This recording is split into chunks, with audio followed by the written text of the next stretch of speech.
जो लोग योगासनास में नए हैं तो उनको कुछ आसनास को करने में प्रॉब्लम होती है। कुछ लोग आसानी से कर पाते हैं क्योंकि उनकी फ्लेक्सिबिलिटी बेटर होती है। तो आइए आज के इस वीडियो में हम दो तरह से एक आसन को करना सीखेंगे। आप अपनी बॉडी लिमिटेशंस के हिसाब से उस आसन को कर सकते हैं। इसके लिए हमें चाहिए एक बेल्ट या दुपट्टे की हेल्प। हरिओम, वेलकम टू योग अभ्यास अकेडमी।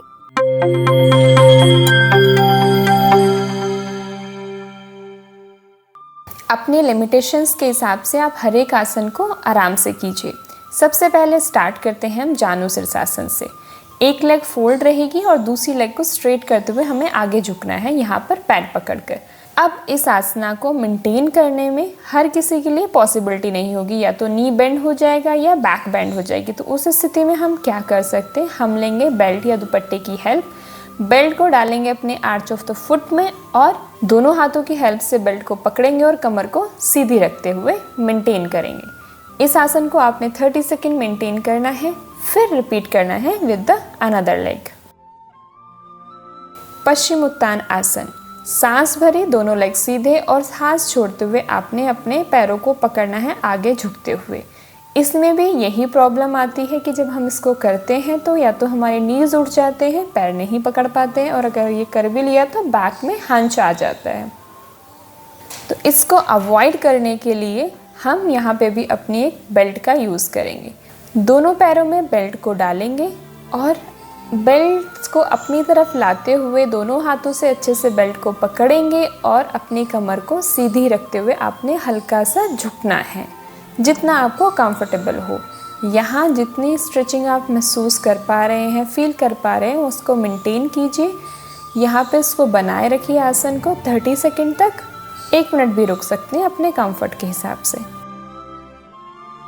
वक्र आसना। Keep your left hand behind you. Left knee को बेंड करेंगे और सांस लेते हुए अपने राइट हैंड को उठाते हुए राइट आर्म को बाहर की तरफ से लाते हुए अपने राइट हैंड से राइट फैट को ही पकड़ना है।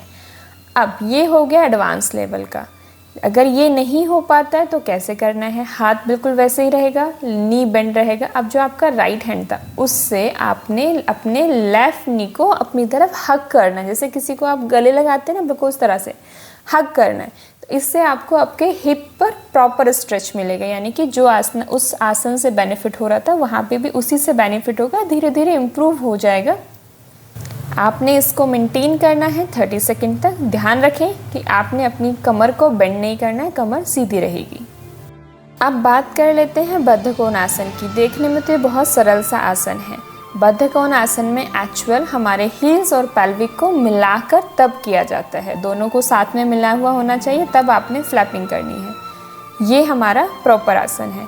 लेकिन इसको मॉडिफिकेशन के साथ कैसे कर सकते हैं, अगर आपसे ये पूरा अच्छे से नहीं हो रहा है, क्योंकि अगर आपने हील्स को टच करने की कोशिश की और हिप्स टाइट है तो बैक बैंड हो जाएगी। तो इसके लिए आपने अपने हील्स और पेल्विक के बीच में थोड़ा सा गैप को बढ़ा देना है। बिगनर्स के लिए ये जो गैप है ये थोड़ा ज़्यादा रहेगा, और जब तक बढ़ाना है गैप, जब तक कि आपकी कमर सीधी ना हो जाए और आपके हिप्स कंफर्टेबल ना हो जाए। उसके बाद फ्लैपिंग स्टार्ट करनी है। Do this 1 minute to 2 minutes, थोड़ा सा ज़्यादा कीजिए बटरफ्लाई आसन, जिससे कि पेल्विक ऑर्गन्स में प्रॉपर फ्लेक्सिबिलिटी आए, ब्लड सर्कुलेशन बढ़े और आपके हिप्स जॉइंट्स को थोड़ा सा रिलैक्सेशन मिल जाए। सुप्त बद्धकोण आसन। यहाँ पे आपने बटरफ्लाई पोजीशन को अटेन करना है और धीरे से अपने हैंड्स के हेल्प के थ्रू धीरे धीरे लेट जाना है। यहाँ पे आपकी कमर पूरी तरह रिलैक्स रहनी चाहिए, नीज और थाइस खुले हुए होने चाहिए और दोनों पैर एक साथ मिले हुए होने चाहिए। अब बिगनिंग स्टेज में क्या होता है कि आपकी ना कमर उठ जाती है, जिससे कमर पे प्रेशर आता है। तो आप इसको मॉडिफिकेशन के साथ कैसे कर सकते हैं, फिर से बेल्ट ले लीजिए, बैठ जाइए और बेल्ट को अपने दोनों एंकल्स में अच्छे से डाल दीजिए। बेल्ट को अपने हाथों से पकड़िए और धीरे धीरे लेट जाइए। अब बेल्ट को अच्छे से ना खींच के रखना है। ध्यान रखें कि अपनी एल्बोज़ को थोड़ा रेस्ट में रखिए, रिलैक्स रखिए। एल्बोज़ पर और शोल्डर्स पे कोई प्रेशर नहीं आएगा। इससे जब आप इस तरह से करेंगे, एक तो आपके पैर नहीं आगे के पीछे भागेंगे, दूसरा आपकी बैक बिल्कुल टच रहेगी, यानी कि आप जो सुप्त बद्धकोणासन कर रहे हैं वो रिलैक्सेशन में मेंटेन कर पाएंगे। ये आप जब कंफर्टेबल हो जाएंगे तो आराम से 2 से 3 मिनट मेंटेन कीजिए। उत्तान पादासना 90 डिग्री एंगल। लेग्स को पूरा ऊपर की तरफ स्ट्रेट करेंगे और बैक अच्छे से टच हो जाएगी मैट पर। लेग्स स्ट्रेट रहेंगे and you have to hold this, pressure जाएगा आपके कोर मसल्स पर। ये हो गया आपका प्रॉपर आसन। अगर इस तरह से नहीं हो पा रहा है, आपको लग रहा है कि आपकी बैक उठ रही है, नीज थोड़े बेंड हो रहे हैं और पैर थोड़े से ज़मीन की तरफ भाग रहे हैं, तो इसको मॉडिफिकेशन के लिए आपने अगेन बेल्ट लेनी है। बेल्ट को दोनों पैरों में डालना है और धीरे से अपने लेग्स को स्ट्रेट कर देना है।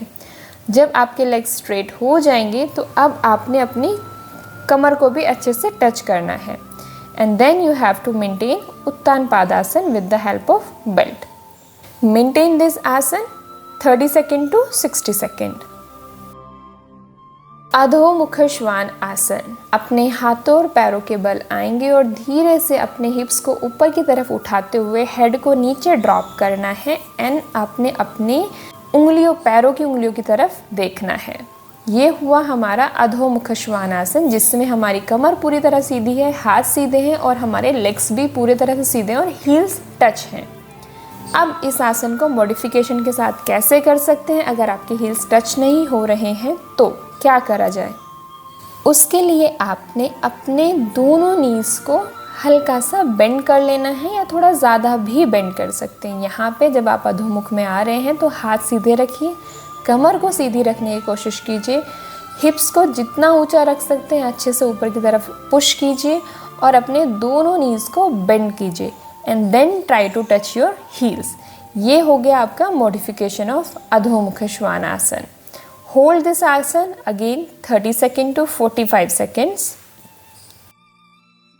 उत्तान आसन। खड़े होकर फॉरवर्ड फोल्ड करने का एक आसन है जिसमें आपने अपने हाथों को ज़मीन से टच करना है, बिल्कुल अपने पैरों के बराबर, और अपने हेड को भी आपने अपने नीज से टच करना है, यानी कि आपका फेस पूरी तरह से आपके घुटनों के बीच में जाएगा। ये होता है हमारा उत्तान आसन। लेग स्ट्रेट है, हाथ स्ट्रेट है, बैक भी पूरी तरह से स्ट्रेट है। लेकिन अगर ये नहीं हो पा रहा है, नीज बेंड हो रहे हैं, बैक बेंड हो रही है, तो क्या करें?